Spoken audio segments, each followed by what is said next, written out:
Friends, welcome to this two-session Ventures course. This is one that I know that many of you have been looking forward to, and there's been a lot of preparation and a lot of energy that our presenters have been putting into it. You know that we have a number of Ventures courses each semester, but this is the one I think that some people have been looking forward to with the most anticipation as we share how we can build bridges between brethren through compassionate listening skills. So I want to maximize the time that our presenters have today, and so I'm going to step out of the way, and I am glad to welcome Barbara and Joe and Harriet to lead us tonight. And so I'm going to begin by turning it over to Barbara and letting the three of you take it away. Thank you so much for being here. Thank you, Anton and Ventures, for inviting us. I was asked to introduce myself, and as a Japanese American person, Sansei third generation, that's embarrassing to do. So I have some notes here that I just pulled up. So I'll share some things. I'm Hapa, which is the Hawaiian word for like half. So I'm half Japanese American and almost half English, with one great, great, great, great Gilliam grandmother who was free, but from a slave family outside of about Richmond, Virginia. I was raised in a couple of intercultural, interfaith residential cooperative communities at York Center, where the York Center Church of the Brethren is, with 75 families that were founded by Bethany seminary couples. And so, growing up in that diverse community, I witnessed firsthand that people who are different, that we actually could live in peace and harmony. And so I had that vision from when I was 2 years old and older. And I think that's one reason that helps me provide the kind of support and training and education and intervention that I can, because I know that we can have successes, and not everybody, has that experience. And as well, I've survived working in 17 different Church of the Brethren districts, and with Indigenous peoples in North America, the Pacific Islands, and the Irish in the Republic of Ireland and Northern Ireland. And the Irish have suffered for 800 years, over 800 years, from oppression. This is Indigenous Irish. Oppression from the English, that's 800 years of oppression, and they are just now making headway. So I have a lot of hope for our country, and I have a lot of hope for the Church of the Brethren. And I will share, for instance, one really deep and challenging conflict that the Church of the Brethren had back, I don't know how many years or decades ago, but a few decades ago, when we were trying to create this new hymnal, the 89 hymnal. They had been in conflict with each other for about 9 years, and they were going to quit. And Bob Dernbaugh called me in a panic, and he said, "Barbara, isn't there anything that can be done?" And I said, "There's always something that could be tried." And I said, "And I have some ideas." And so, I worked with them for a year with the help of Phyllis Sunnessy, and we were able to turn it around. And I love singing out of this hymn book, because I can tell you where the blood and sweat and tears are on the pages. But, we worked through it and came through it. Um, you can read about my academic background. I just wanted to say that two things. One, that one of the blessings in my life is that my mother sort of invited me to learn how to play the cello late. So I was starting at the end of my first year in high school, which is very late to start learning a string instrument. And that some of the most fun things that I've done, I played in the Maui Symphony. They flew me over from the Big Island for dress rehearsals and concert, and the Salzburg Economy Mozarteum in Austria. Um, and the other thing is, I feel so blessed to be here on this team with Anton and with Harriet and with Joe. And I hope that you have a really meaningful time together, and that you come back also next Tuesday if you're available. Anyway, I'm turning this over suddenly to Harriet. I guess I'd better unmute. So we do have, we would like everyone to please put in the chat your name and your city I'm and going to your jump. church. I'm going to jump in here, Harriet, Go because ahead. Enton asked us to each introduce ourselves first. So I'd like you to say a paragraph or two about who you are.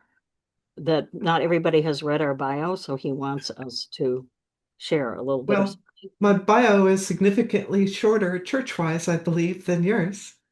And I'm just like on the board of my church, Olympic View Church. And I have a master's in statistics, but I'm just kind of a church goer, clean, do the dishes kind of person. I've done like quite a bit of like youth group work and things like that. But we would like for you to put in the chat Hey, like, wait a minute, Harriet. Sorry, I want to give the floor then to Joe to okay, introduce himself. This is just what Ventures is asking us to do, so it's recorded. okay, And then we'll come back to you to do the next piece that we had planned for you to do. okay. I'm Joe from California. I am I guess a Sicilian American. Discovered the Church of the Brethren in the mid '80s when I was at Fuller Seminary, and I've been a member of the Church of the Brethren since then. I've been pastor. Then for 30 years, I was the administrative assistant for Pacific Southwest District. I'm active at the East Los Angeles Church of the Brethren, Restoration, LA, and I do kids ministry there, and I'm in charge of the greeters, and I do summer camp. If you ever look at Camp Peaceful Pines Discovery Camp for parents and their kids. Thanks, Joe. And Joe and I have worked together for several decades. And so, Joe, thanks for joining us on this journey. And Harriet, back to you, that you have the next assignment here. Okay. Yes, we wanted to find out a little bit about where you guys are coming from. And so we wanted you to type in the chat like your name and your location, your church and your district, and what who were the original people on your land. So I'm Harriet Costco from Seattle, Washington, Olympic View Community Church of the Brethren in the Pacific Northwest District, and Duwamish land. Like that. So Joe and I will say ours, and then you'll hear 3 examples, and then Joe is putting the instructions in the chat. Thank you. Oh, Joe, if you want to share your. Okay, I've got us all in the chat, and I've got, yeah, let's see, Joe Vecchio, yeah, Restoration LA, California, Gabrieliano, Tongva Indian tribe land, and I'm excited for today. So I'll share mine. I'm Barbara Daté from the Pacific Northwest District and the Illinois-Wisconsin District. Springfield Church of the Brethren and Madtown Brethren. And I'm living and worshiping and working on Kalapuya Alihi land in Oregon and the Ho-Chunk in Wisconsin. All right. Well, we're here to learn about compassionate listening. And so, Enton, could you spotlight the slideshow where it says Ventures Building Brethren, Building Bridges Between Brethren?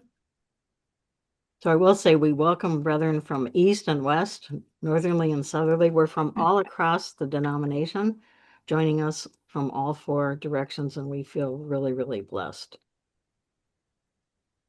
Yes. And could you advance to the next slide, please?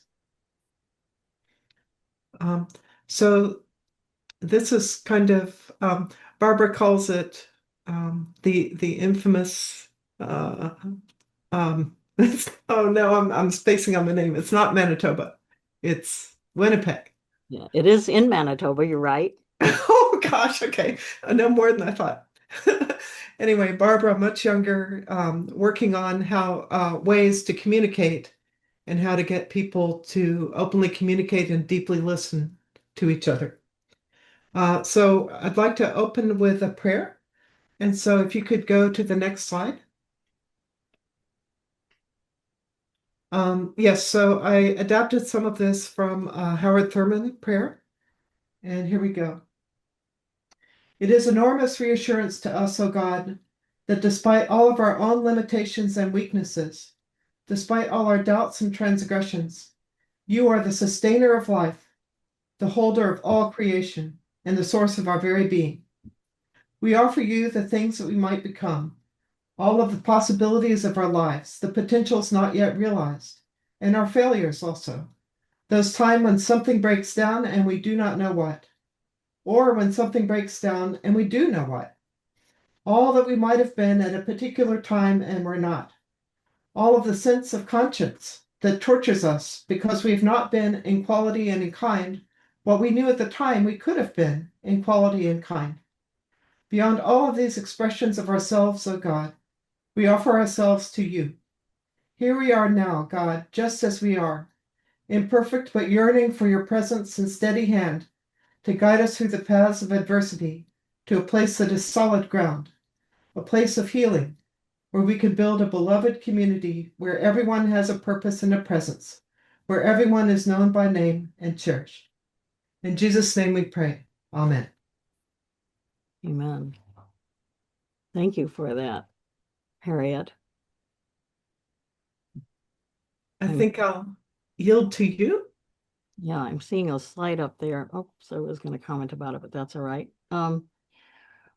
We welcome you for joining us today, and we realize that we've just survived another challenging year together or apart, and for whatever reasons, some of us have experienced pain, even suffering, deep pain, which may or may not have been shared with others who may have had similar experiences, or others who may have joined in today because they just feel like you're part of the larger brethren family and denomination, and or are part of a formal part of our denomination, want to be included and supportive of others.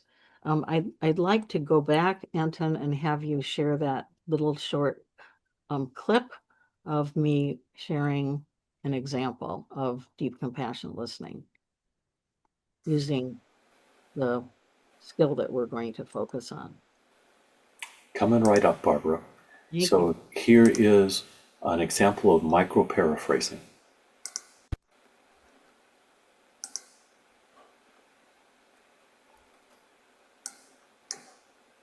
Here's a quick example of the deep compassionate listening skill, micro-paraphrasing.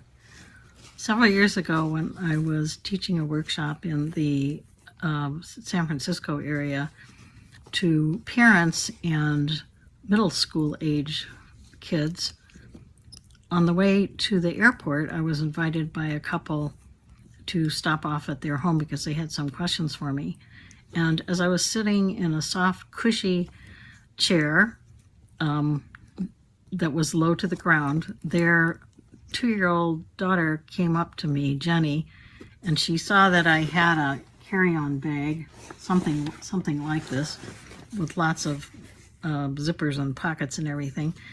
And she, in her 2-year-old way of talking to an adult, said she wanted to look in my bag. And I said, sure, that's fine. I want to make sure that everything that's in this one little zipped area is safe for when I go to the airport. It has my airline tickets and my keys, and so to my car and to my home, and my wallet and other things that I need for my trip. But I said to her, you can look at everything and open anything, take anything out except for this one area. And she was smiling at me and nodding her head. And so I said to her, to make sure that I really have explained it clearly, I'd like you to paraphrase me, to say back in your own words just what you understood, the big picture of what you understood. And she said in her 2-year-old fashion of a few word words in each sentence, that she could touch anything and play with anything and look at anything, but just not in this one special place, to not touch that, not open it. And I said, oh, exactly. So have fun. And she smiled, and I put the bag down on the floor near her, and she looked in one of the pockets and pulled everything out and examined it and put things back in. And then she went over to this one area and she just touched it and looked at me and smiled. And I looked at her and smiled, and then she went and unzipped some other part of it and opened it up and took out books and pens and appointment book and whatever, and zipped it back up. And then she went and touched this one area that I had specifically said, don't go in there, just leave it alone, so it's safe for me. And she looked at me and smiled, and then she took her hand away and then opened up another zipped area. And this went on about 5 or 6 times.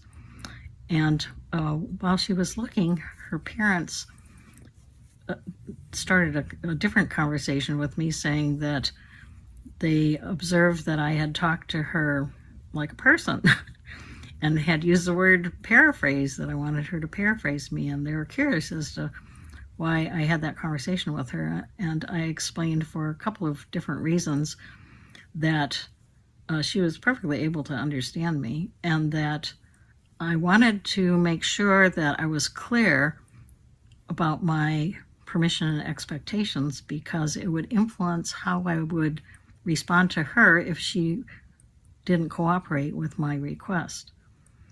And because I would respond in different ways. And we had a longer discussion about that.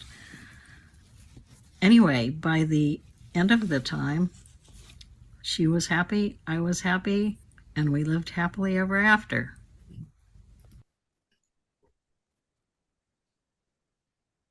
Thank you, Anton. So this is just creating an anticipatory set, challenging the part in your brain to learn about things that we're going to be looking at in depth now, and also a relevant and hopefully a comforting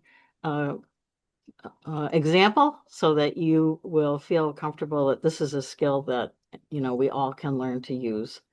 And to move forward, that we're going to share a set of 3 different quotes that move us more into the material.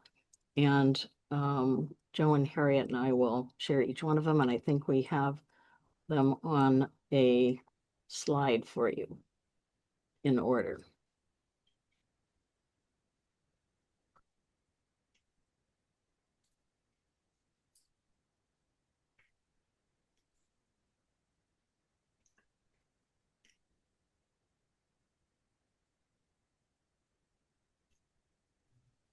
Anton, could you spotlight the slideshow, please?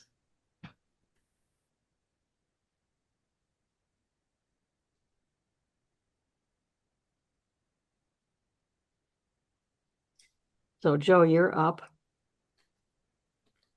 And you're muted. Joe is the first slide. So there's the quote: respect. One of the most sincere forms of respect is actually listening to what another has to say. Bryant H. McGill. And that's especially important in kids ministry, because kids are used to adults not listening to them, just hearing that they're talking, but not listening to what they say. Next slide, please. The basic communication problem. I know you believe you understand what you think I said, but I am not sure you realize that what you heard is not what I meant. Next slide, please. We have many choices in our lives, One can listen first as a gift to the other person. Thank you, Anton. And there's another slide after that. I think that is slide 7.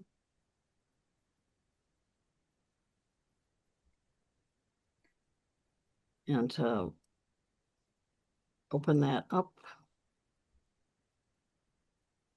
Thank you. So this is me a few years ago at the Fellowship at Reconciliation CBEC conference, and that this linen logo from Corrymeela Peace and Reconciliation Center in Ballycastle, where Gail Ersman Valletta and I had been at least once or twice together. When they gave that to me, they said that the meaning of this logo was, you can see that there are two birds sitting on two branches, looking out in two directions, seeing two different viewpoints, and affirming from our different perspectives together, let us learn to share this tree, this planet, in peace and harmony. And this is a center that's a religious reconciliation center that brings Catholics and Protestants together. And this is the logo that they had selected for themselves, which is very inspiring. Thank you, Anton.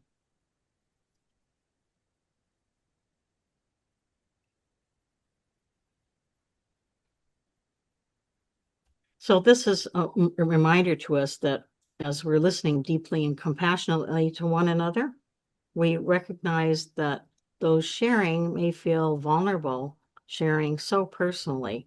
And we invite us to only share what we learned, especially about oneself or what was a revelation, rather than sharing what somebody else revealed as a personal, vulnerable sharing. So to protect one another.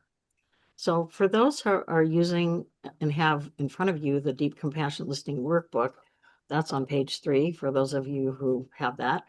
And there is a slide for this next one. I think it is slide 8. That is a quote that I learned from one of my Indigenous Algonquin students who had studied with Sister Teresa of Winnipeg.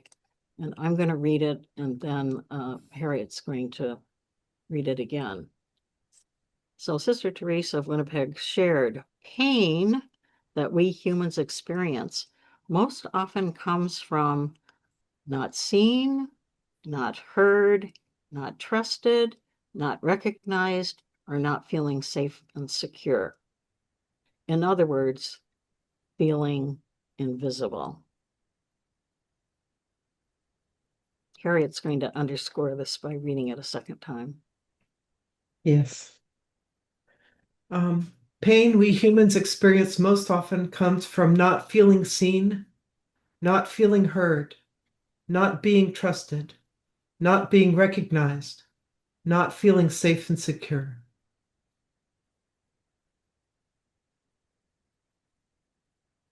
We're going to spend most of the next two, tonight and next Tuesday evening together, listening deeply and compassionating with one another. And we were really impressed to meet with those of you who joined us on Saturday in our listening puzzlement drop-in session, where we responded to questions about this skill and this process. So Joe is going to highlight slide number 9. A purpose and sequence of what we're going to do today and learn, and Barbara's providing to us, is A, skill development and experience with deep, compassionate listening. B, a crash course in this miniature skill, micro-paraphrasing. It was also in the video. And then C, experience together deep, compassionate listening. Next Tuesday, we will spend the bulk of this time in deep sharing and deep listening.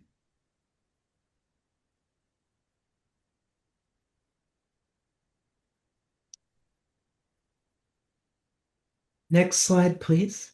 Thank you, Anton. First, however, we're going to offer you a crash course on deep compassionate listening using a very specific micro-communication skill that falls under the umbrella of titles that we're all familiar with: active listening, reflective listening, paraphrasing, etc. And we call this concentrated, short, 2 to 3 word skill micro-paraphrasing. And we're trying to find a better name, but we haven't come up with it yet.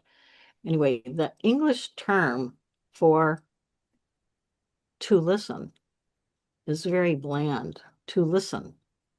And if you're in the workbook, that you might find that on, it says here, page 5. But note that the Chinese characters of to listen in English, look that this one character in Chinese culture includes these human abilities going from clockwise, from 9 o'clock around clockwise: ear, you, eyes, undivided attention, and heart.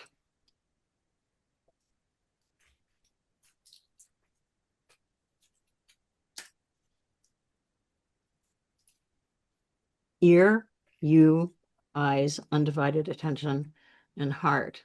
So let's delve in more deeply about how to understand how this skill might be. And Harriet, you're going to walk us through a couple of these. Okay. So yes, could we have the next slide, please? So once we've mastered this micro-paraphrasing skill, or at least gotten acquainted with it, we're going to use that skill in a Daté Discernment Circle for deep compassionate listening. And so we'll explain that after we've done some practice and some breakout sessions with micro-paraphrasing. Next slide. So this is quite a busy slide. And so we're going to break it up, and we're going to have the 2 slides that follow will be concentrate on each half of these. But the purpose of deep compassionate listening is to convey understanding and support to the person speaking. Could we see the next slide, please? So the purpose is to really listen deeply to the other person and for them to know that you heard them. So the way that we do that, the definition of a micro-paraphrase is to restate in your own words what you understood the person was saying that they have shared so far. And the process is, using your own words, state the gist or the nut of the matter of what you have understood so far. And you want to be very short about it. Could we see the next slide? So for micro-paraphrasing, they're talking along and you don't want to interrupt them. And so what you want to do, though, is just kind of inject, I heard this, I heard this, I heard this. So like normally you would say, but that doesn't mean you heard anything. And I say it all the time when I'm like, making the coffee or whatever, I'm not really paying attention. So they'll know you really heard them if you can repeat back what they said in your own language, so you don't really repeat their words. Very short, focus on the speaker. So you want to say about their emotional content. So you focus on the speaker, helps to start with you. You restate the facts or feelings of what you've understood so far, and you want to be as brief as possible. Preferably 2 words, but that's kind of hard, but so 2 to 5 or 6 words. And if you do this right, then they don't feel interrupted and they'll say, yes, that's right. Or they'll say, oh, no, and they'll kind of like say something a little different to kind of explain what they said and realize that they themselves weren't clear. I believe next slide. Thank you. No, actually not next slide. Okay. I'm coming on next. Okay. So the slide. Oh, yes. Now we're to the slide where I start to share. No, wait a minute. We're going to move this slide away, and I'm going to share the big picture. Thank you.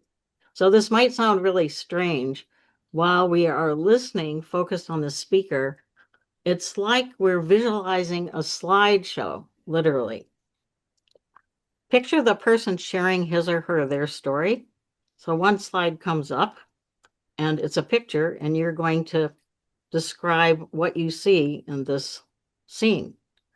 And that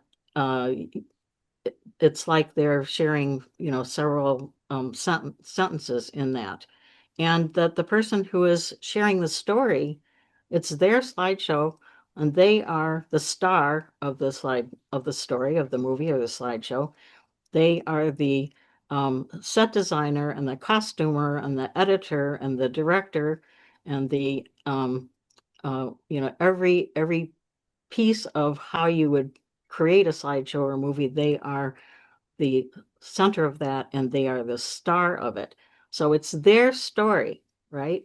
And you're just on the side watching them share their story and listening to them share their story. After the first scene goes away and you've shared your miniature mini micro-paraphrasing, the next picture, the next slide comes up, and then they go on and they say, and this and that and everything. And then you jump in again with a couple of words as short as possible, and then they know that what you've understood so far, and that picture, that slide goes away, and then another paragraph or a couple of paragraphs of their story comes up, and that repeats until they're finished. So you can sort of visualize it like the person that you're listening to is, showing you a slideshow. And it's the hardest skill of these three criteria.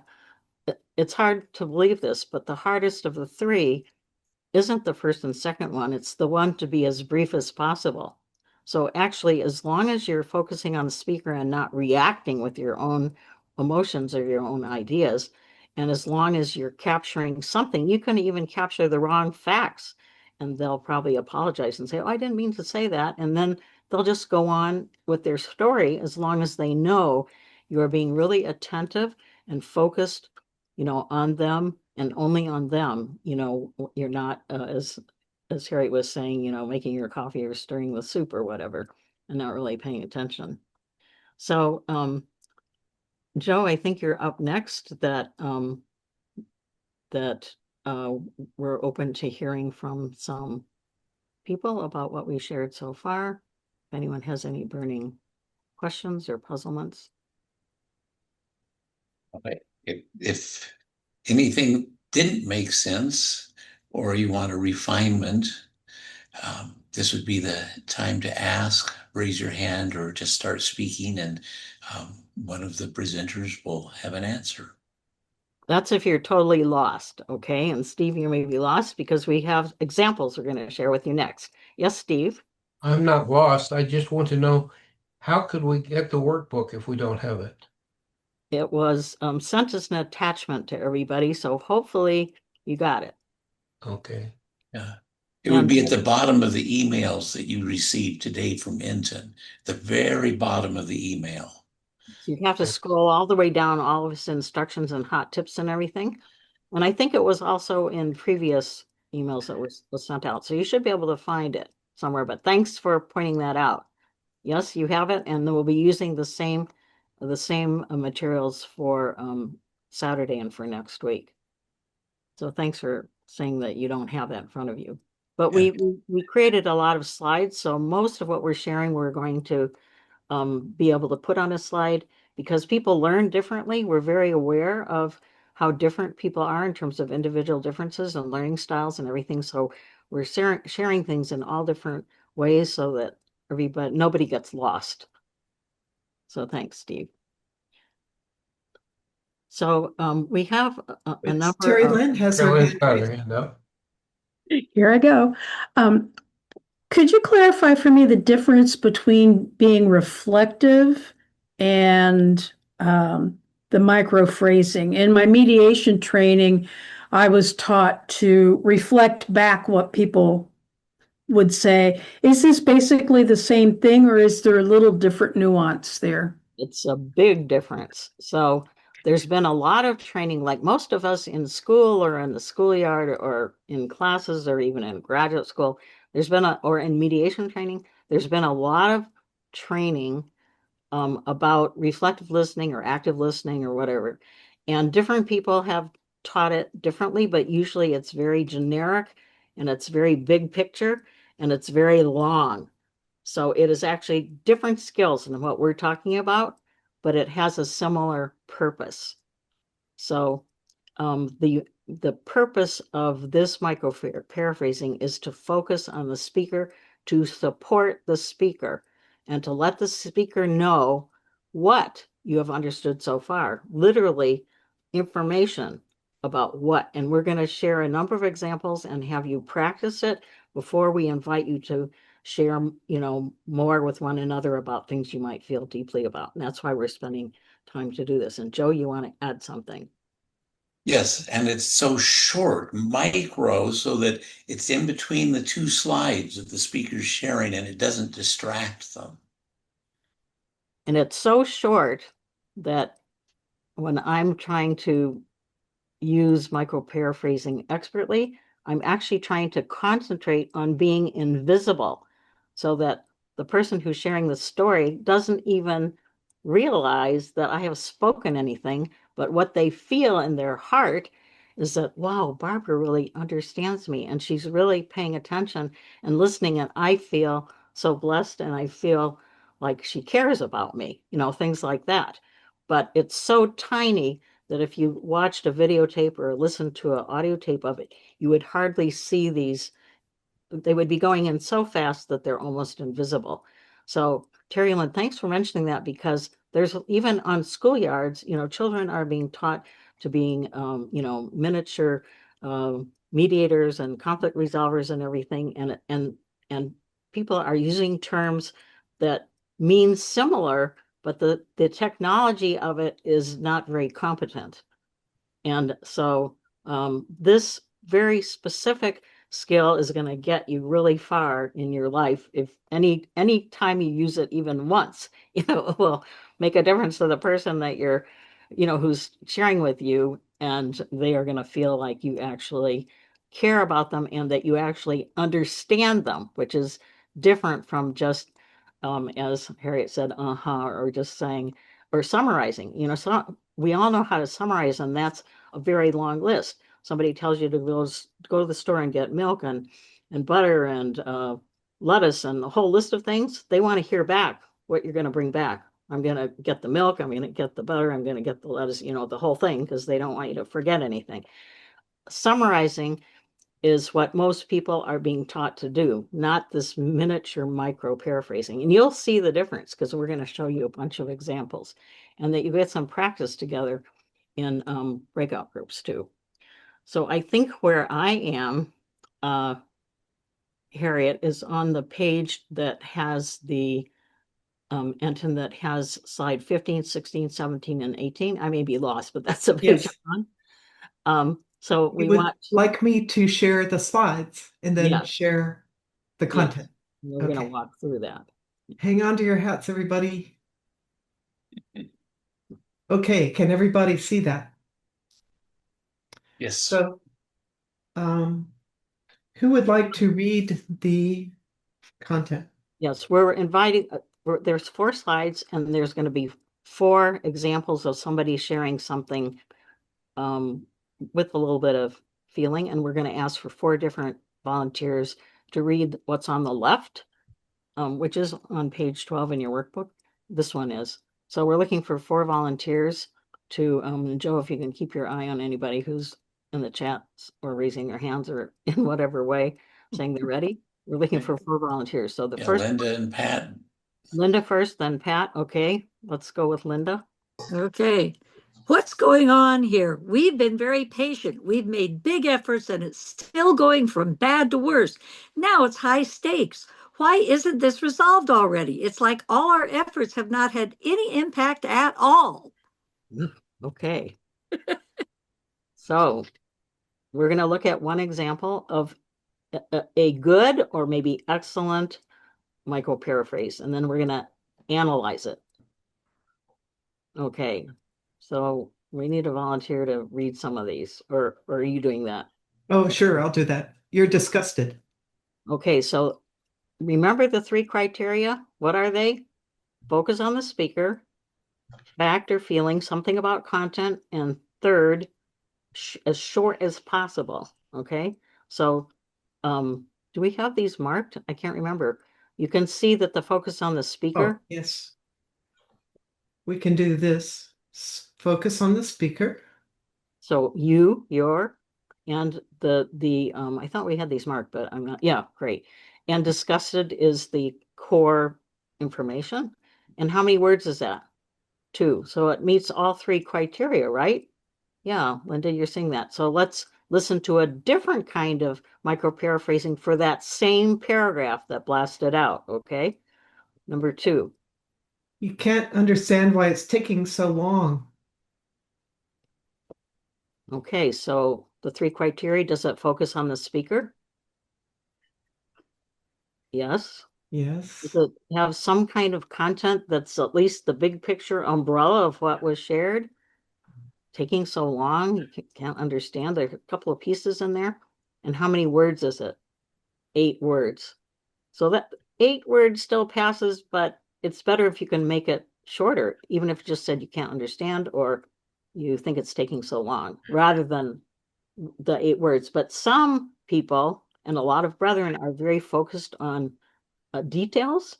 And so somebody just feels more comfortable saying all the details. But it's better if it's shorter, if you can stand to not capture the depth. I think Ready for another one? Yep. All right. You're infuriated and don't want to wait any longer. The 3 criteria: focus on the speaker. Yes. And something about the content, the big picture, being infuriated or don't want to wait. And how many words is it? 10 words. That's stretching it a little bit for me, but because you can see how much that interrupts the speaker who's showing you a slide. It interrupts them from going to the next slide. It takes the spotlight off the person who is sharing the big spotlight. They're the star, right? And if you say 10 words, the spotlight is going to go to you. So it's just dangerous to do smaller, shorter words, fewer words. And I think Let's see what else we've got. You've tried everything with no results. So does it focus on the speaker? Yes. Yes. Anything about content? You tried everything, no results. So that's actually complex, but it's only 6 words. So that's pretty good, but even shorter is better. And I think we have one other example that doesn't meet the criteria. Yes. You feel invisible. Well, wait a minute. That works. That works. That's not the That works. thing. Yep. So it is focused on the speaker and feeling invisible, and it's 3 words. So 3 words, that's great. I thought we had one that we dinged on this one. I guess not. Well, Okay, let's go on to the next one. okay. The next I gotta erase all my stuff. Pat, no, just let it go. Oh, because I have to erase it or it'll show up on the next slide. Oh. So, not magic. So Pat's gonna go next. Okay. Hold on a second. We've got a new paragraph. We're not gonna do this next time because this is taking too long. Okay. Oh, we did have oh, okay. zinger. Here's the bad one. Sorry, Pat. Hold on. So the 6th one is the response is Harriet. It's stuck. Okay, so it's short, right? That's good. Does it focus on the speaker? I don't see anything there. And it is talking about a content about being stuck. So that it gets 2 of the 3 criteria, but it misses the focus on the speaker. So ding, ding, ding, ding. Nope, doesn't get approved. All right. Okay, if you can erase that and go on to the next page. Okay, Pat, you were going to volunteer to read the left-hand side.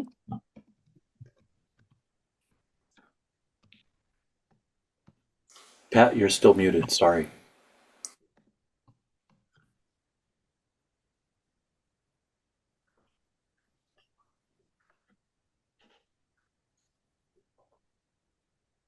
If the administrators don't stand behind us and back us up in this, we don't feel like they really understand.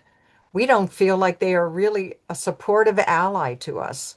We cannot trust what they say. They're just not walking the talk. Sometimes we feel betrayed by them. Would anyone out there like to give this a whirl and try your own micro-paraphrase before I start revealing? So I don't want to do that because of the time. Okay. Right. Well, okay. I'd like to show a few examples and then show what they aren't so that Okay. they get to feel more confident. All right. You feel like they don't have your back. So does it focus on the speaker? Yes. Yes, I see head nodding. And is there some kind of content that reflects something about what's being shared? Not having your back?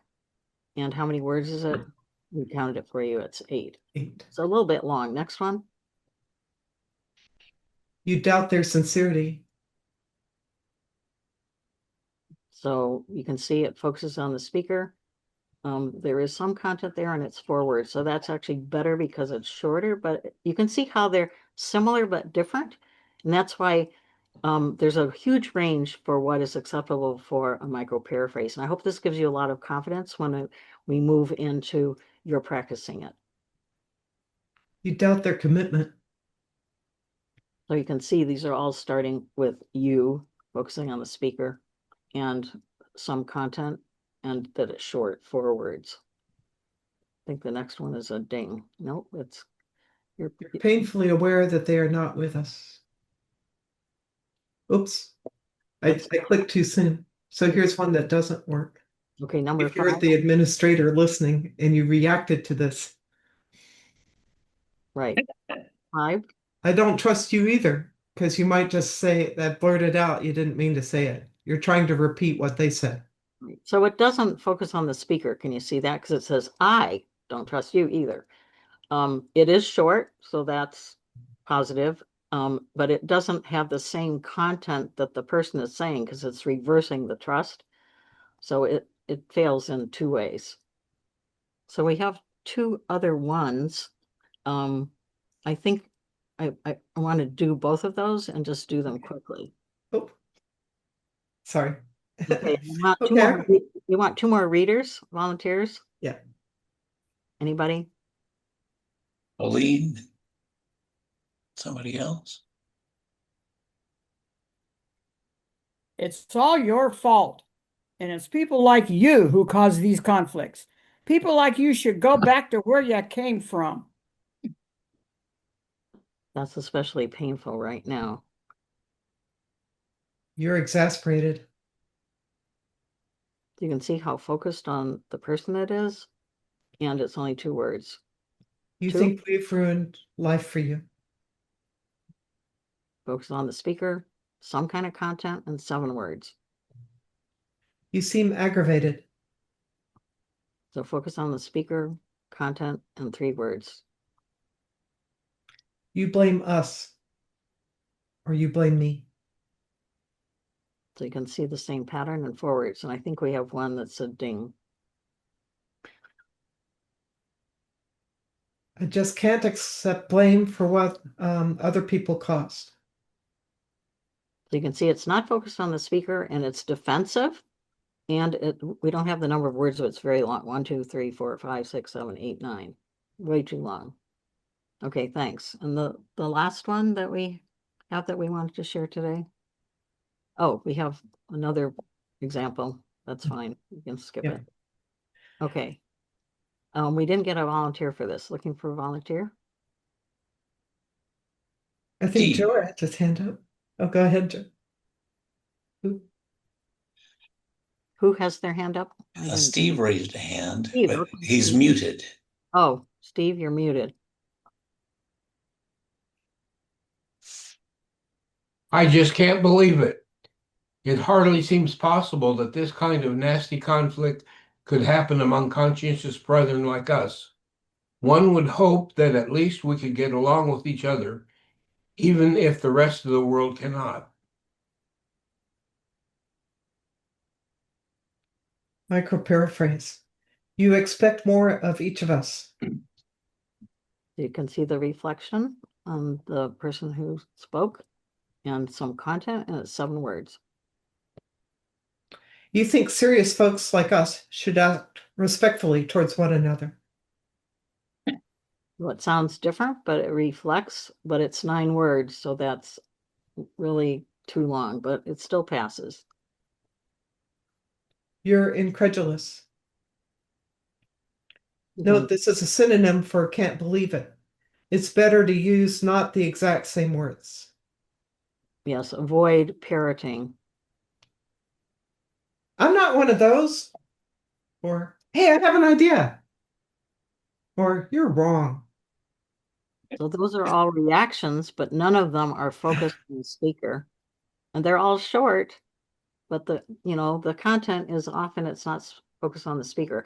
So you've heard a number of examples, so I hope that it's starting to be a pattern in terms of what they might look or feel like. I would like to mention that when you have a reaction, then the other person doesn't know if you really heard what they said. So if you can hold your reaction until after you've micro-paraphrased them, you'll get a turn later. But then you know that they know that you really heard exactly what they were saying. And so you're not making a mistake and listening to something else, you know. Great points, Harriet. So you can see that there's a great variety of how micro-paraphrases can sound. They can be very different in vocabulary or length or quality or whatever, and still be very, very effective. So Anton, we're going to slide 19 because we're going to prepare you to go into breakout rooms just for a few minutes, but we're going to give you some instructions about what you're going to do when you get there.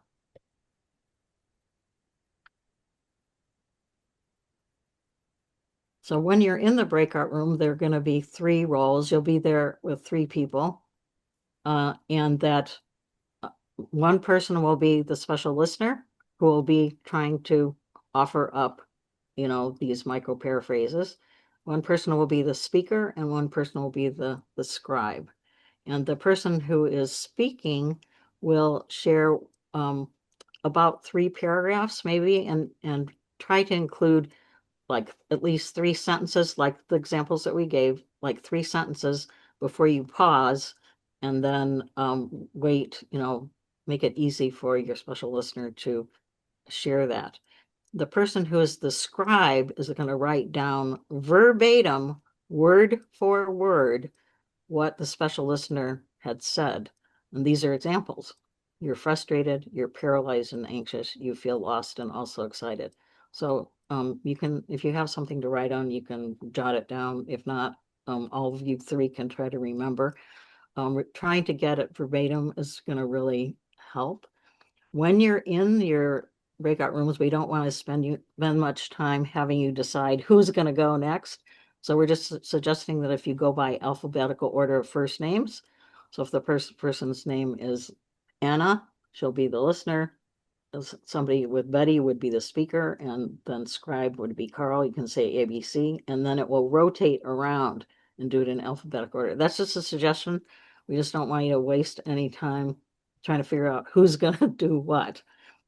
And the content of what you're going to share is going to be fairly easy, and that this is your prompt. The content is going to be, context is going to be looking back over Christmas and New Year's holidays, share something that was special or meaningful to you, it doesn't matter what. And your prompt is going to be something special for me was, and then share at least 3 paragraphs. So after each paragraph, you're going to pause and let your special listener make, an offering of a micro paraphrase, and your scribe will be writing it down.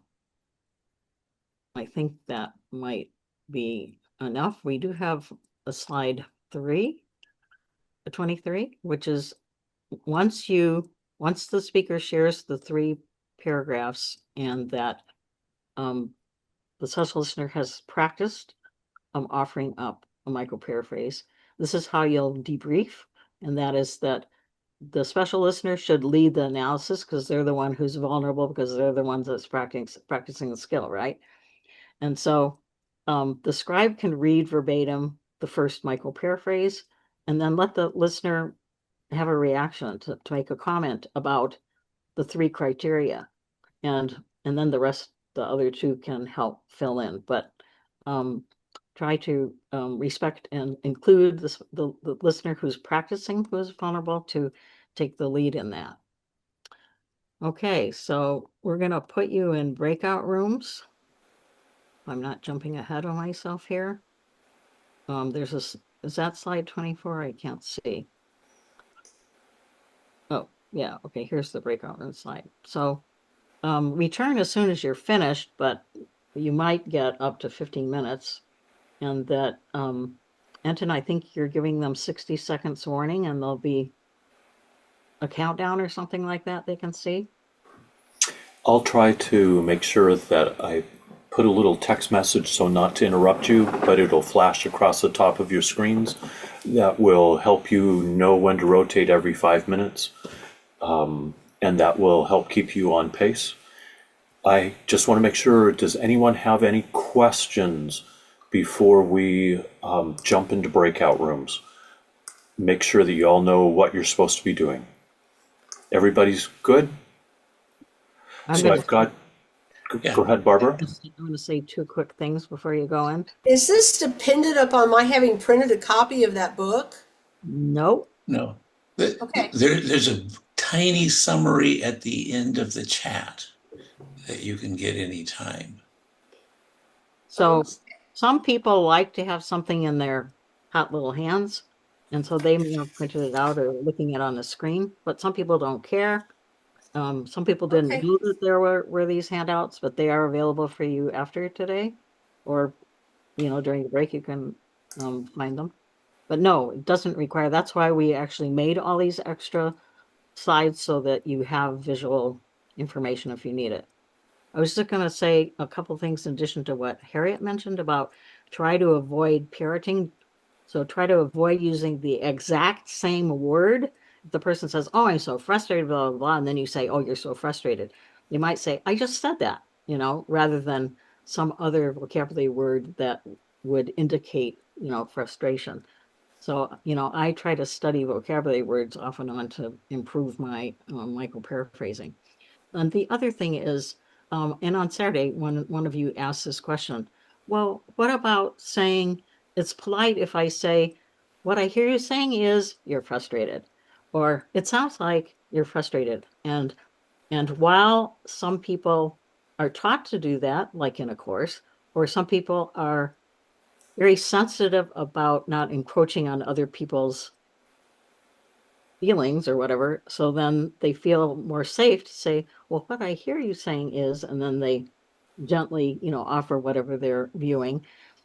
It's not wrong to do that. The danger is if you say what I hear you saying is, you're adding 6 more words. It's taking the spotlight off the person who's sharing, and that's very dangerous to do that because they won't feel like you're being there totally for them. And another person asked, well, I feel like I want to ask, did I understand that right? Am I getting it right? Is that what you meant? And if you're someone who's very sensitive when you're relating to people and you feel compelled, to ask that, go ahead and do that. Collect your own data on this. But I will say that when I started teaching this conflict and communication class in Canada, they drove me nuts because every single person who was saying out loud their micro-paraphrasing, they would say, you're frustrated, you're mad at me, you think I'm nuts, you're exhausted. At the end of every micro-paraphrase went up, and after a while, I actually made this observation, and they all started laughing. And, I was just new in Canada. I didn't know why they were laughing. And they pointed out that they were trying to keep their sentences as short as possible, but they were having a cultural challenge because how they talk to each other is, you're exhausted, eh? You're frustrated, eh? And so they said they were cutting off saying, eh? And so we had a long conversation about that because that was a cultural thing. So we do have to be sensitive about cultural differences, but in general, in the United States, this is a skill that, if in doubt, uses micro-paraphrasing. If in doubt, micro-paraphrase. It's safer than saying or doing anything else. And I just invite you to collect your own data on this. Observe yourself and observe others and see what you think. We'll ask you next week what you observed. Anyway, we want to send you into your breakout rooms, and that means that you would be coming back before 15 minutes after the hour. So come back as soon as you're ready. When you come back, we're going to do a quick debrief. Any last questions before I send you to your breakout rooms? Joe and Harriet, I've had to include both of you to make threesomes, but then it works. So Okay. if you're all ready, Could you remind us what the prompt is again? yes. Joe has it. Joe, did you post that in the chat? And it's in the chat. So Oh, okay. Yes. But I'm not seeing the chat about Christmas. Is that there? Oh, I put the holiday context. special something. The context is over the last few weeks, over the holidays, anything special that happened that, that you appreciated or liked or whatever, or that was extraordinary or whatever, you're going to share something special that happened to me. It has to be real in your life, something that happened. I mean, not the most dramatic thing in your life. It doesn't have to be deep. Good question, Harriet. Anyone else? Okay, we're going to come back at 16 minutes after the hour. Here you go.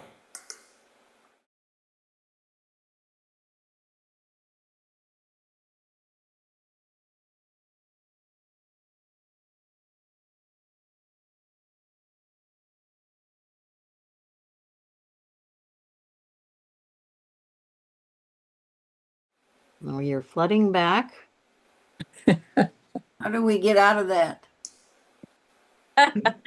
You're back, Carolyn. You're back. Harriet, since you were entered and Joe were in a triad, I'm going to pick up the lead here. So welcome back.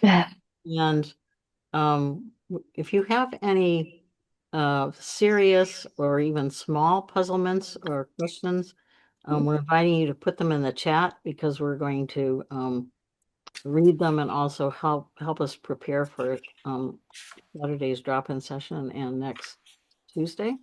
But if you have any really extreme question or puzzlement or observation, we'll take that.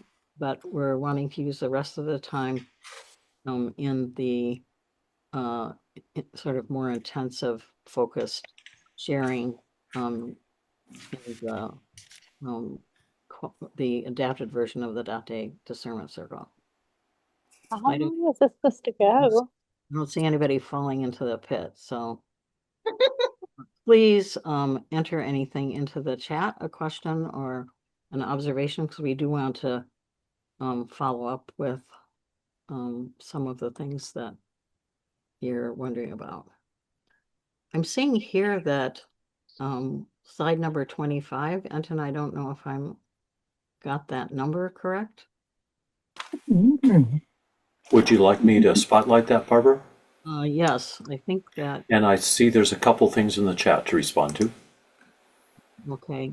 And then go to the next slide. Go to the next slide. So Joe is going to be monitoring anything in the chat if there's anything that we need to deal with right now. So Joe, I'm just So there's a note that fast talking is hard to micro-paraphrase. And if somebody's speaking quickly. Yes, it makes it more difficult. One of I had a micro-paraphrase that was actually a question to the speaker rather than a micro-paraphrase. And, like, how bad is that? So it's a question back. So it wasn't meeting the 3 criteria is what you're saying. Yes. Yeah, that's true. That would get dinged off. Yeah. And, can you say they or them instead of you when you're micro-paraphrasing? It depends on who you're speaking to. So if you're speaking to an individual who would assume that you would be usually using the term you with them, it's better to address them that way. But if it's somebody who wants you to use the term they or some other, their name or whatever else, It's what is appropriate to be respectful to the person that you're with. So my famous answer to all questions is it depends. Great. Okay, so we'll look at the other ones, but thanks for pulling out some of them. The slide that you have up before you is the Daté Discernment seating boxes that you're going to be placed near the top with the facilitator, and actually it's probably going to be in the reverse, but there will be 3 spots. You'll see me somewhere there as the facilitator, and then the person who is going to be speaker will be a volunteer, and we will take 3 volunteer speakers, and Joe is going to put the names in the chat. So we prefer that you actually type into the chat. I'm ready to be, I forgot the term that we were using. I'm ready to be on the speaker list, the speaker queue. Put my name in or whatever you want to type in. If you can't type in something because of your technology, raise your hand and somebody will call on you and you can say that you want to be put on the list. If the list gets so long that then the people towards the end of the list will be up for next week, next Tuesday.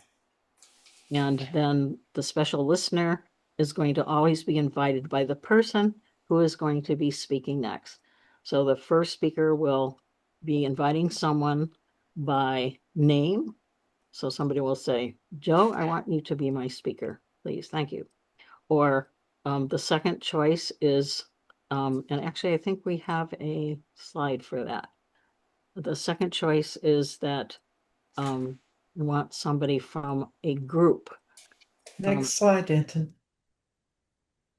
And thank you. So a group might be a specific category, like a lifelong brethren or new brethren or a young adult under 45 or a BVS, former BVSer, or a disaster relief ministry person, camp counselor, someone from Brethren Heartlands or Western Brethren, district leader, whatever, some category, somebody who's a pastor or counselor or somebody whose family left, or someone who's doing fine and praying for others, or someone who's a really good listener, or somebody who experienced a district or congregational or other split, from a specific category. Or the third choice is a volunteer. And you can specify the volunteer, someone who knows me or somebody who doesn't know me. So the person who's speaker has 3 choices. That's the bottom line. And that we will wait for the speaker to say what person or type of person they would like to come and be their special listener. And that if you make yourself known by raising your hand or waving or speaking, then Enton will, when Joe and I name the person who's the speaker and the special listener, then he will move you up to the top. I guess the right term is will be Spotlighted up at the top. And so once you get there, we're going to be listening for what the speaker is going to be sharing from the prompt, and I'll just repeat that in a minute. We're seeking to listen so, as the body of listeners, to listen so intently that we can seek to listen to the movement of the Spirit in our midst and what is brought forth for deeper understanding to build up the body and discern for the future, that we learn from each other to build stronger relationships amongst ourselves. So there is a prompt there, or there is a, I think it's number 28, the 2 prompts that we're inviting. So they're what you had read in the email. I'm heartened by, or I'm disheartened by. And this is just a reminder on the left that when you're ready, type into the chat or somehow or other let us know, but don't speak when somebody, it's their turn to share. We have to have people speak in between the speakers to let us know to add you to the speaker list. So within our lives as brethren, share I'm heartened by or I'm disheartened by. For today, we'll only hear from someone once, but next week we may have time to have you share more than once. And that we're expecting that, just like your experience, that you'll share maybe 3 paragraphs and pause so your special listener can reflect back, and you might share 2 or 3 or 4 or 5 or 6 paragraphs. And when your turn is over, then we will send you back to your desk or your seat or chair, and we will bring forth the list of the next third person who's going to be speaker. So we'll always be knowing who's next in the stack. So I think that it's sort of like taking a number at the deli.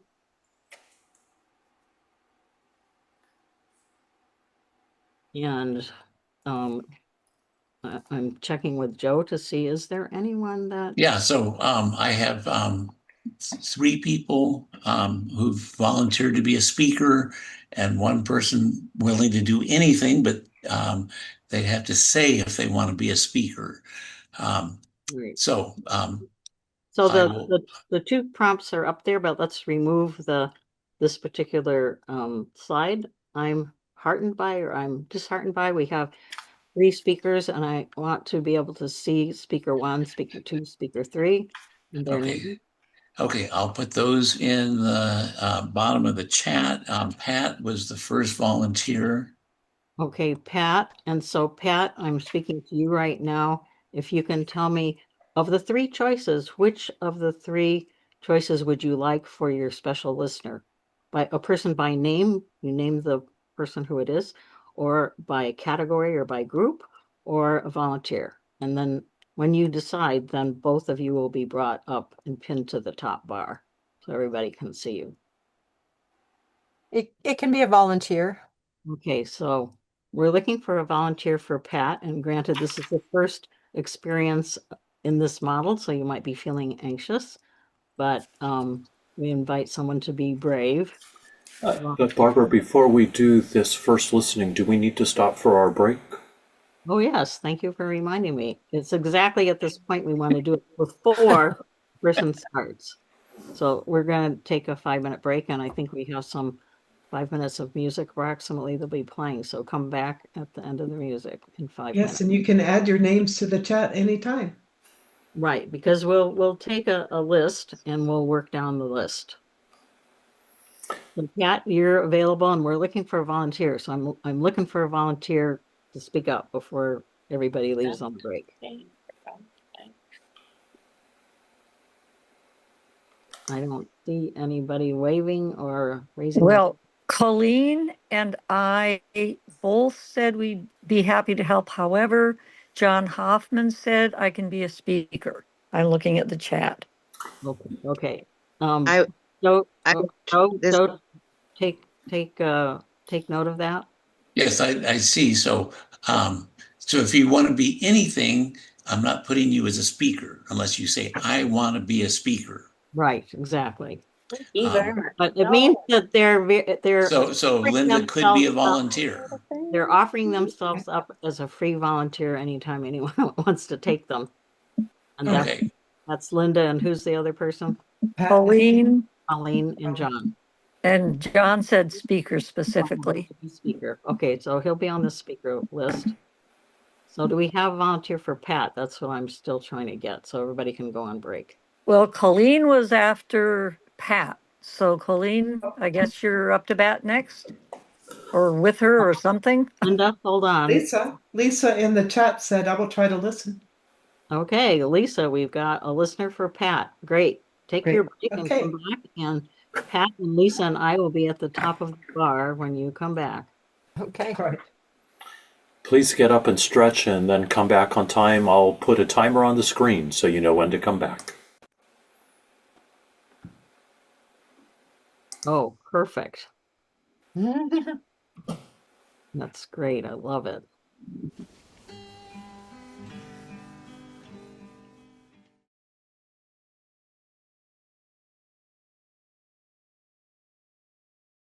We thank Linda K. Williams for that, who is with us on the screen. Thank you, Linda, for my favorite piece of music. Thank you. I'm honored. For coming back and returning promptly. I think that we have a short quote on slide number 31. as people are getting centered. And I'll just say this before, Pat, you share who you want for your listener. You asked for a volunteer, and I think we have that person, and so we'll be pinned up at the top. But the quote is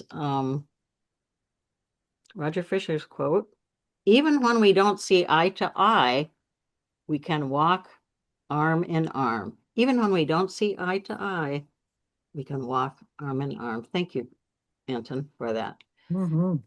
So, Pat, you and I, and I forgot who the person was, Lisa or? Yes, Lisa. Okay, and I think the three of us are going to be at the top,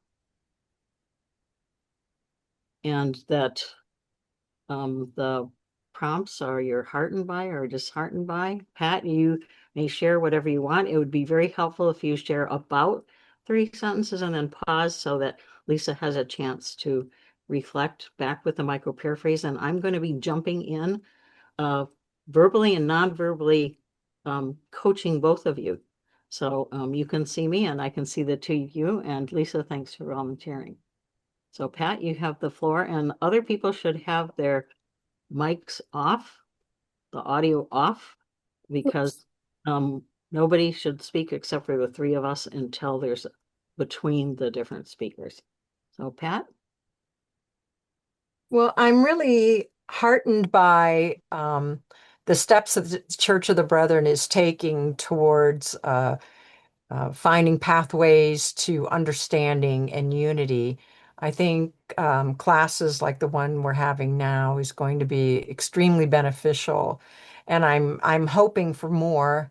And but I have to admit this class is has already surpassed my expectations, and I am heartened.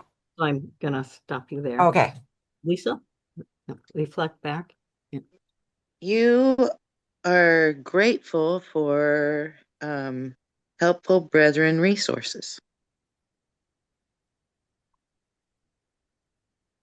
So Pat, feel free to go on for a couple more paragraphs if you want, please.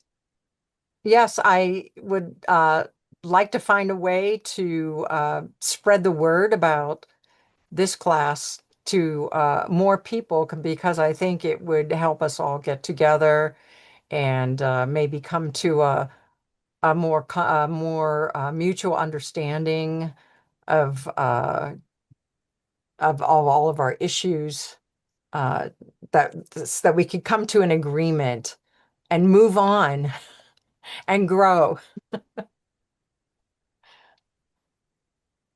You wish for avenues of understanding. I do.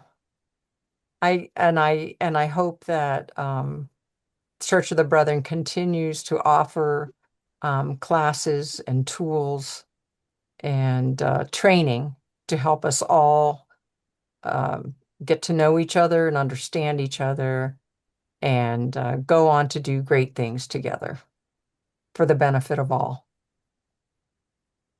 The Ventures program and other classes are really helpful. You find the Ventures program and other classes helpful. Yeah, Pat, thank you for sharing. And look at how much she's smiling that you actually got it. And I just want to point out, Lisa, your second micro paraphrase was, I think, 5 words, and each one reflected back. I think it was very clear to everybody that you were focused on her, you reflected back, and they were all short. And you caught yourself when you were meaning to reflect back to her, but you didn't actually say it. So you did the correction, and she smiled. So it does make a difference. It touches our hearts, even if we're not even Pat, we're just listening to you. So thank you both. Thank you, Pat, for sharing. And thank you, Lisa. And so the rest of you, and so you're going to be excused. Enton's going to put you back.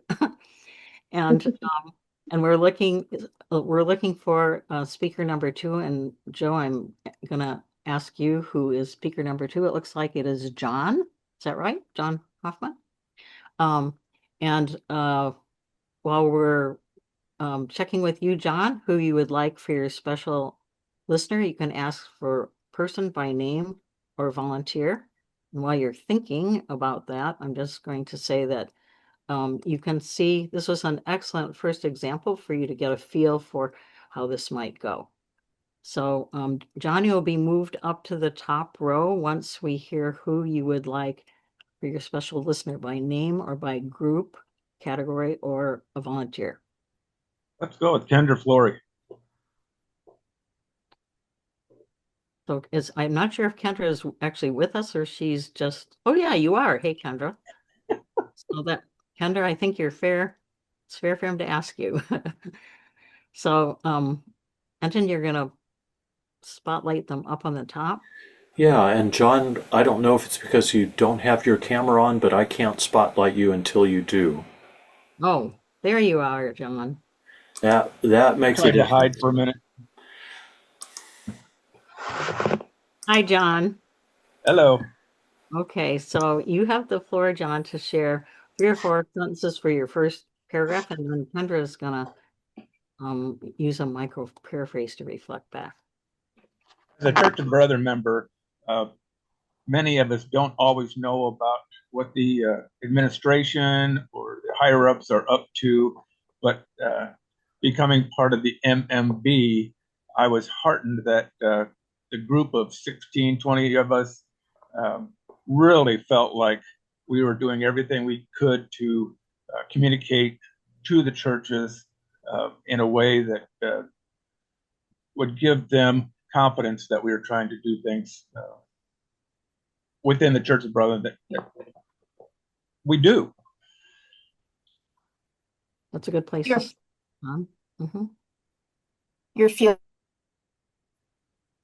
appreciation for having avenues to express your voice. So that's what other voices expressed. Yeah, so share more, because that's what she got so far. So share more. And listening to everybody on MMB, despite some differences, we never ever got angry at each other or got into a situation where we tried to block any advancement of things. We came to conclusions that really benefited large amounts of people. You're feeling unity. Nice. And as it goes to Church of Brethren Annual Conference, I am definitely heartened by the fact that when I smile at somebody, they smile back. And even though there's a few in conflict, it's the ties and the relationships and the camaraderie of being together. One small group I was always part of, it was 4 on one side and me on the other, but we had the best time together because we just it was okay. It was just okay. Feeling deep connection. Mm-hmm. You want more? You pause, so we'll take that. And thank you very much, John, for volunteering. And Kendra, you did a great job. They were all short. They all were grasping the best of what you understood, and you reflected that, and anything that wasn't spot on, that he then shared more so we could understand him more deeply.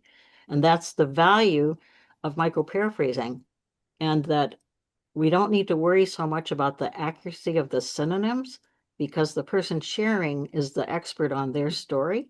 So they're going to share more. And that's what we want, to really understand each other deeply. So John, thank you so much for volunteering. And thanks, Kendra. Thanks so much for coming up and early on in our life here together. Okay, so I'm looking for the second person. It looks like it's Steve Stone is the third volunteer to share. And Steve, we need to see you and hear from you.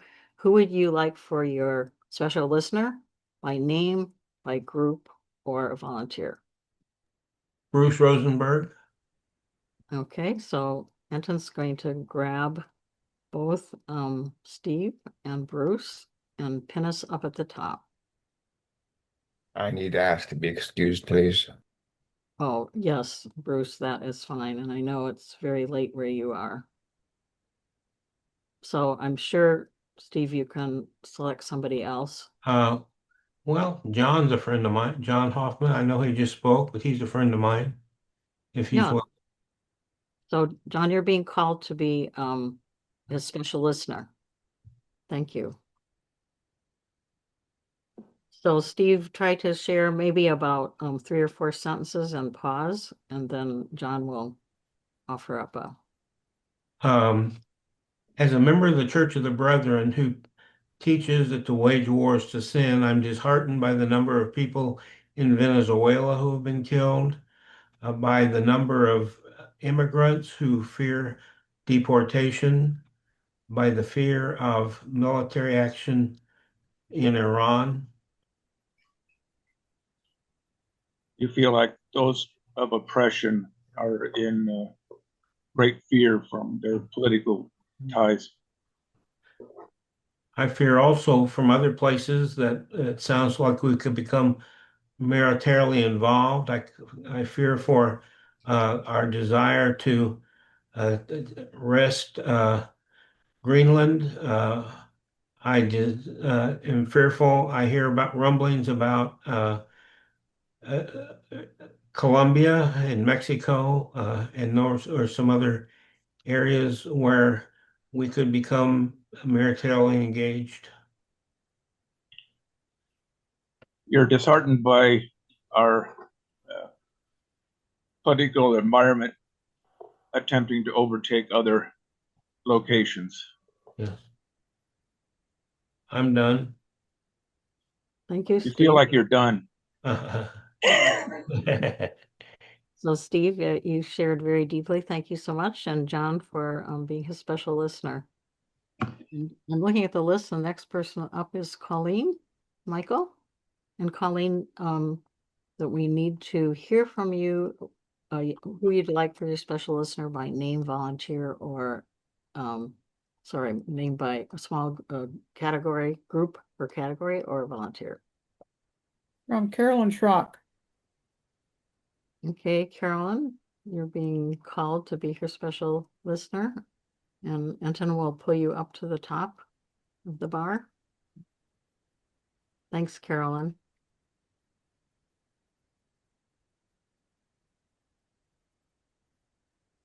Colleen, you're on when you're ready. I am heartened when I read that the Review and Evaluation Committee of Annual Conference will be submitting interim reports, so we won't need to wait for 3 to 5 years to hear what their recommendations are.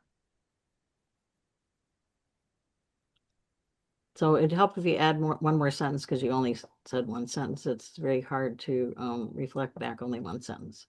I can't understand you, Barbara. I'm sorry. Add one more sentence. I think more frequent reporting will be very helpful.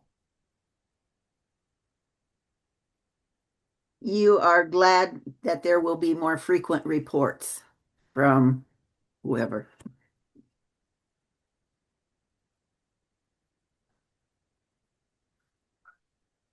In the past, it's been very frustrating to wait 3 years for hearing their work, hear of their actions, hear of their thinking processes. And I just think it will be very hopeful if we hear interim reports on specific things that we have personal concerns about. You are heartened that you will hear pieces as the committee does its work.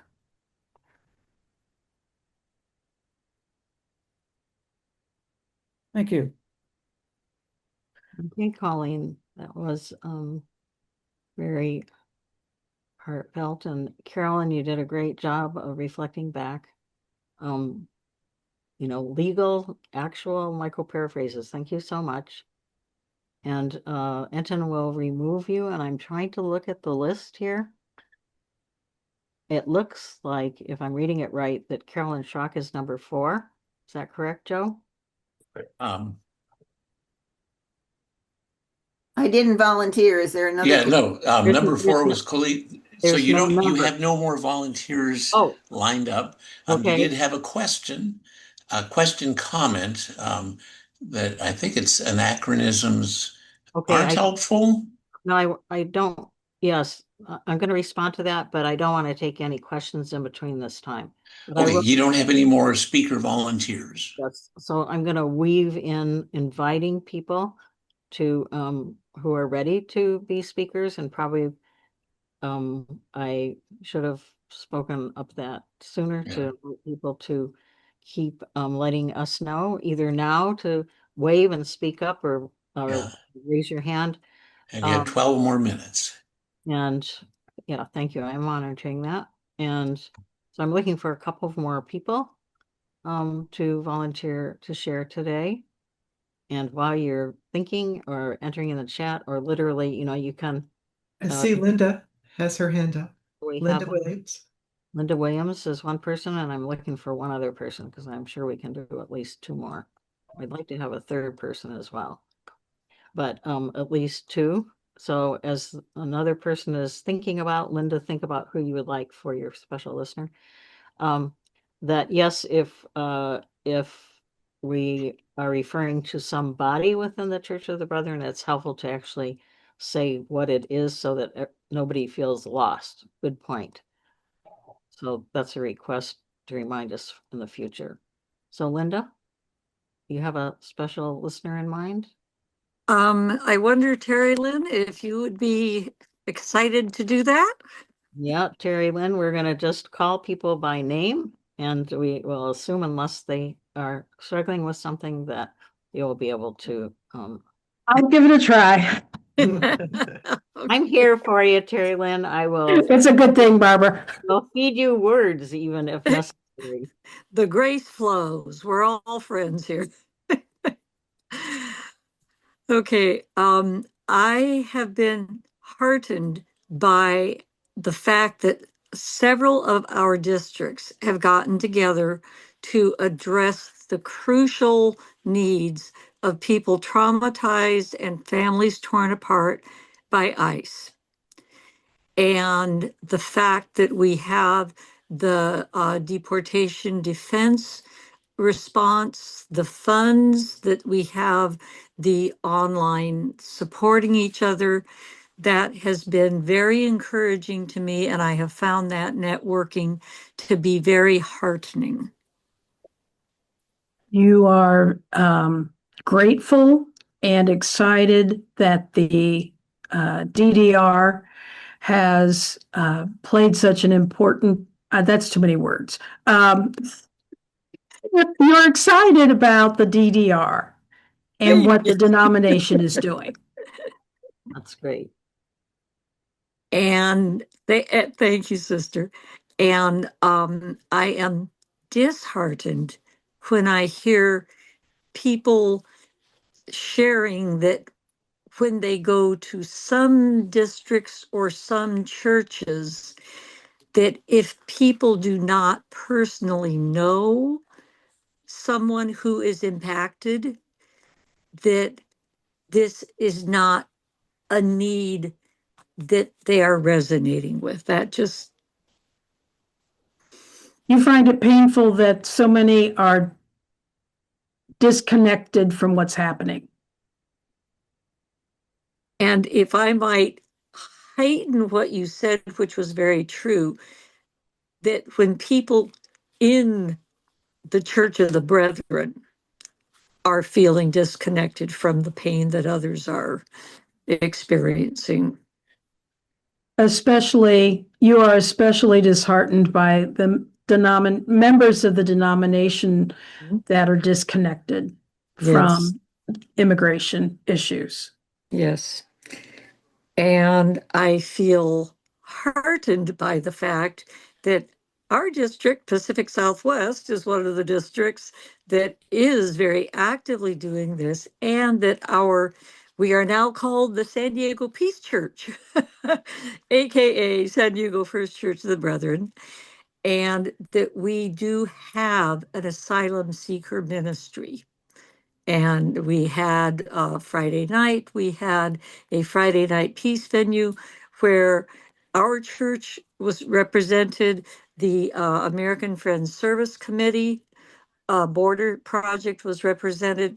We had 3 other organizations, all represented by women, that are ministering to the heart-wrenching needs in very, very, I'll just say, amazing ways. You're pleased that your home congregation has stepped up to address the immigration issues in your area, and it serves as a example to the rest of the denomination. I know, too many words. But you both know me and you both know that I like to talk, so it's Well, hard and for me. every word rang true. He was nodding, yeah, and that you were right, in the right direction. Since nobody else has volunteered to go next, I was wondering, because I'm keeping an eye on the time, Linda, I was wondering if you'd be willing to share one paragraph about the example that that I know about one of your members of your community. To just share a paragraph about that, and then Terry Lynn can. Okay. And actually, there were three in the same family, 3 siblings. 2 of them were, and I will say all of them, legal asylum seekers, okay? And 2 of them were arrested and then incarcerated for months. And it took all kinds of efforts to get them out of the facilities in El Centro. Then the younger sister, when she went to the San Diego Federal Courthouse, as was required that she do, she stepped out and ICE rushed her off into the elevator and incarcerated her for Okay, more than a week. Pause. I want you to say There you another paragraph after that, though. So Terry, Okay. touch this. You're frustrated that 3 members of the same family from your congregation have been incarcerated by ICE. Mm-hmm. So I'm Yes. wanted to say one more paragraph about maybe the detail of what it was like when she was in there, and then we'll close.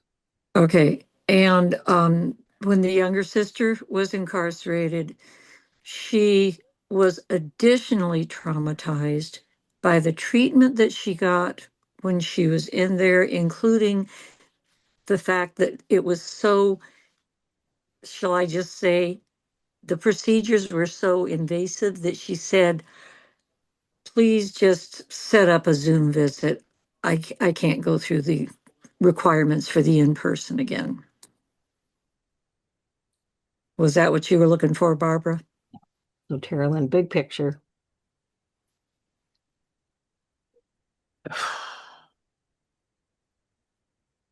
You're frustrated by the brutality of the conditions that these young women were facing. Yeah. And can I suggest that instead of frustrated, we say outraged? Outraged. Okay. Here's an example that actually Terry Lynn, I'm going to meta communicate about this. Terry Lynn used brutality, so she actually upped the intensity, but then it invited Linda to actually tune it up a little bit more to match what's going on with her, because it's so stressful for Linda. Beautiful job, the 2 of you, Linda sharing and Terry Lynn, magnificent job. Thank you so much. So Enton's going to put you back, and in the remaining few minutes, a couple minutes, I'm going to say a couple of things, but we're going to gear up to, while I'm talking, I would like you to start entering gems, 1 or 2 word, 3-word gems into the chat about something that was especially precious to you in the time we were together today, because this is so far, because we'll be continuing drop in on Saturday for people who want more coaching or have questions, and then next Tuesday. So please, we're inviting you to drop into the chat 1 or 2 or 3 words of something that was very special to you as a gem. And we're gonna hand over to Enton to wrap up, but I want to see whether either Joe or Harriet want to say one sentence before we give Enton the floor. And Joe, you might be seeing a few of the chats that you want to grab. Oh, yeah. Empathetic listening and is nurturing is one thing I read. Yes, and I was excited I was enjoyed this session more than I had expected that I'd be able to. It was wonderful. And I love the comments. The breakout rooms were great. The seeing friends who care about the same things is wonderful. How valuable the learning experience is. And it stretched us out of our comfort zone, and that would include me too. So maybe Harriet. Oh, yes, I would agree. And I'm going to practice micro-paraphrasing really hard this week. But especially if someone's upset, that's when you can really, really be helpful to them. That's a secret. Yes. That's a secret that you're just revealing, and you're an excellent paraphraser. So anyway, Enton, passing on to you to wrap up. And so, friends, we're at the end of our 2 hours together. Thank you so much for being here. Remember, this is only the first half of the course. There will be some things that our presenters will be able to share out with you in the middle of the week if you want. Barbara, I should turn to you and make sure you announce that there's going to be another chance for a informal workshop coming up next Saturday, right? It's an optional drop-in puzzlements, listening process puzzlements, questions that you have. Whoever shows up, that's what we're going to address. And you bring whatever you bring, come as you are. That will make sure you get the link, and we'll stay for maybe 90 minutes or whatever. But it's whoever shows up, and it doesn't matter who shows up. Bring your tea or your dinner or whatever you need. Good. So stay tuned for that. And then be sure to come back next Tuesday, same time, same place, to this link. And we'll have the second part where we'll do a lot more practicing and have a chance for more people to be involved. Thank you so much, Barbara and Joe and Harriet, for your leadership, and we look forward to seeing you in another week. Our presenters have said they'll stay for another few minutes if you have final questions, but Barbara, I know that you all had wanted to end us with a word of prayer, and so I want to allow you to do that. Yeah, so actually, Harriet, you were going to invite anybody who felt extremely moved to do a closing prayer. And if someone wants to do that, we're just looking in the next few seconds. I would never deny a pastor an opportunity to pray. They are so very good at it. Yeah, and we have a backup pastor if nobody wants to do that. So anyway, we're just looking if somebody feels very moved to do that. Raise your hand. Bruna, Sister Bruna. You unmute. Thank you so much. Let us pray. Lord, we thank you for your presence tonight, for being with us in this group, Father God, as we are learning how to be better stewards of the gifts you're giving us to be present, to be your hands and feet in our neighborhoods, and to help our brothers and sisters as much as we are able to be better listeners, to listen, to understand, and not to win or not to respond quickly. Thank you for showing us how to time ourselves, how to be you, Father God, your image, Father God, when we are sitting or standing in presence of our brothers and sisters who are struggling. I thank you for the trainers, Father God, Barbara, Ariette, and Joe for tonight, for their expertise on this. I thank you for Inton for being so gracious and so good with what he does. And all of us who are willing to share or to participate in our capacity. We love you that you create occasion and location and technology to make us one in one place, Father God, even when we are miles apart. Thank you that we are going to carry this learning experience and come back for more. As we rest tonight, Lord, guide us and be with us. In Jesus' name I pray. Amen. And the people all said, Amen. Amen. Yes.